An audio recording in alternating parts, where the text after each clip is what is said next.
નમસ્કાર દોસ્તો, એજ્યુ રમેશ યુટ્યુબ ચેનલમાં આપ સૌનું હાર્દિક સ્વાગત છે.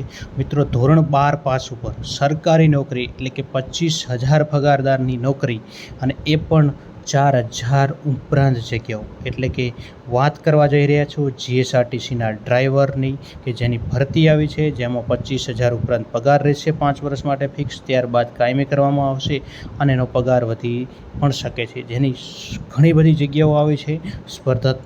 સ્પર્ધા એકદમ ઓછી છે. તો વિગતે વાત કરીશું આગળ. તો તમે અહીંયા જોઈ શકો છો કે નોટિફિકેશન ઓફિશિયલ આપવામાં આવે છે.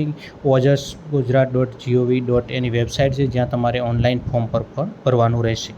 આગળ વાત કરીએ તો જગ્યાનું નામ છે ડ્રાઈવર, જેની 5 વર્ષ માટે ફિક્સ પગાર રહેશે 26,000. જેની જગ્યાઓ છે 4599, એટલે કે 4600 જગ્યા ઉપર ભરતી થવાની છે. અરજી કરવાનો સમયગાળો છે 6/6/26 થી 5/7/26, એટલે કે 1 મહિનો સુધી તમારે ઓનલાઈન અરજી કરી શકો છો ઓજસની વેબસાઇટ ઉપર. આગળ વાત કરીશું ફી સ્વીકારવાનો સમય 6/6/26 થી 7/7/26, એટલે કે 2 દિવસ તમને વધારે મળશે. જગ્યાઓની વાત કરીએ તો 4599 જગ્યાઓ ટોટલ છે, જેમાં જનરલ કેટેગરીમાં 1375 પુરુષ અને 681 મહિલાઓ છે. આર્થિક નબળા વર્ગ એટલે કે ઈડબ્લ્યુએસમાં 329 161, ઓબીસીમાં 711 350, એસસીમાં 184 90, એસટીમાં 475 233 અને માજી સૈનિકની 459 જગ્યાઓ, એમ કરીને 4,599 જગ્યાઓ ઉપર ભરતી થવાની છે. મિત્રો, એવું નથી કે પુરુષ ડ્રાઈવરની જ ભરતી થવાની છે, મહિલા ડ્રાઈવરોની પણ ભરતી થવાની છે. વાત કરીએ કક્ષાને વિગત લખી, એટલે કે વિઝન કે ચોખ્ખું વિઝન તમને હોવું જોઈએ. રંગ અંધત્વતા ધરાવતા ન હોવા જોઈએ. 25 થી 35 વર્ષ તમારી વય મર્યાદા હોવી જોઈએ. અનામત વર્ગના ઉમેદવારોને ઉપલી વય મર્યાદામાં છૂટછાટ મળવાપાત્ર છે.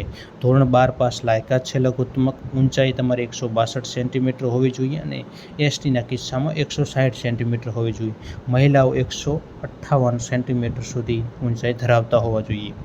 લાયસન્સની વાત કરીએ તો પુરુષે આરટીઓની કચેરી તરફથી પબ્લિક વાહન ચલાવવાનું હેવી લાયસન્સ અથવા બેજ હોવો જરૂરી છે. હેવી લાયસન્સ ઓછામાં ઓછું 4 વર્ષ જૂનું હોવું જરૂરી છે. બ્રેકનો સમય અનુભવતા ગણતરીના ધ્યાને લેવામાં આવશે નહીં, તથા હેવી ડ્રાઈવ લાયસન્સ પછીનો ડીઝલ સહિતના ભારે વાહન ચલાવવાનો ઓછામાં ઓછો 4 વર્ષનો અનુભવ ટ્રાન્સપોર્ટ કંપનીનું પ્રમાણપત્ર ધરાવતા હોવો જોઈએ. એટલે કે તમારી પાસે 4 વર્ષનો ઓછામાં ઓછો હેવી વ્હીકલ ધરાવનારનો અનુભવ હોવો જોઈએ. મિત્રો, અનુભવના કારણે તમારી સામે કોમ્પિટિશન એકદમ ઓછો થઈ જશે અને તમને એક સરકારી નોકરી મેળવવાનો મોકો મળી જાય છે. મહિલા ઉમેદવારો માટે વાત કરીએ તો એમને પણ આરટીઓ માન્ય પબ્લિક વાહન ચલાવવાનું હેવી લાયસન્સ હોવું જરૂરી છે. બેજ પણ જરૂરી છે. તમારે અરજી વખતે જરૂરી કરવાનો છે. હેવી ચલાવવાનો અનુભવ ધરાવતા મહિલાઓને અગ્રિમતા આપવામાં આવશે. અહીંયા અનુભવ માગ્યો નહીં, પણ અગ્રિમતા આપવામાં આવશે એવું જરૂર કહેવામાં આવેલું છે. આગળ વાત કરીએ તો 100 ગુણનું પેપર હશે, એટલે મતલબ કે ઓએમઆરનું 100 ગુણનું વેઇટિંગ હશે. એમાં 40 ગુણ વેઇટિંગ રહેશે, 50 ગુણ ડ્રાઇવિંગ ટેસ્ટના રહેશે, જેમાં 60% વેઇટેજ રહેશે. એમ ટોટલ 100% વેઇટેજ ગણવાનું, એટલે 150 માર્કનું પેપર રહેવાનું છે. ઓએમઆરમાં 100 ગુણ 1 કલાકનો સમય મળશે, જેમાં આવી રીતે તમને સામાન્ય જ્ઞાન, રોડ સેફ્ટી, ગુજરાતી ભાષા, અંગ્રેજી ભાષા, અંક, ગણિત, એમ ટોટલ 100 ગુણનું પેપર રહેશે. જ્યારે બાકીનું ડ્રાઇવિંગ ટેસ્ટ રહેશે. પગાર ધોરણની વાત કરીએ તો 26,000 મિક્સ પગાર રહેશે 5 વર્ષ માટે. ત્યારબાદ પગાર કાયમી થયા પછી વધવા પાત્ર છે. અહીંયા તમને ઓછામાં ઓછી 25 વર્ષ ને વધુમાં વધુ છૂટછાટ મળવા પાત્રનો કોષ્ટક છે. તમે ડિસ્ક્રિપ્શનમાં લિંક આપેલી, ત્યાંથી પીડીએફ ડાઉનલોડ કરી શકશો.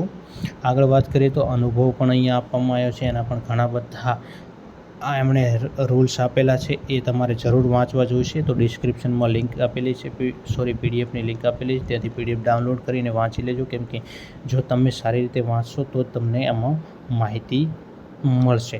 વાત કરીએ ફીની તો 300+ જીએસટી તમારે જનરલવાળાને રહેશે, જ્યારે બિન અનામત વર્ગ અને મહિલાઓ માટે 200+ જીએસટી પરીક્ષા ફી ભરવાની રહેશે. આ માહિતી હતી કંડક્ટરની ભરતી વિશે, ડ્રાઈવરની ભરતી વિશે.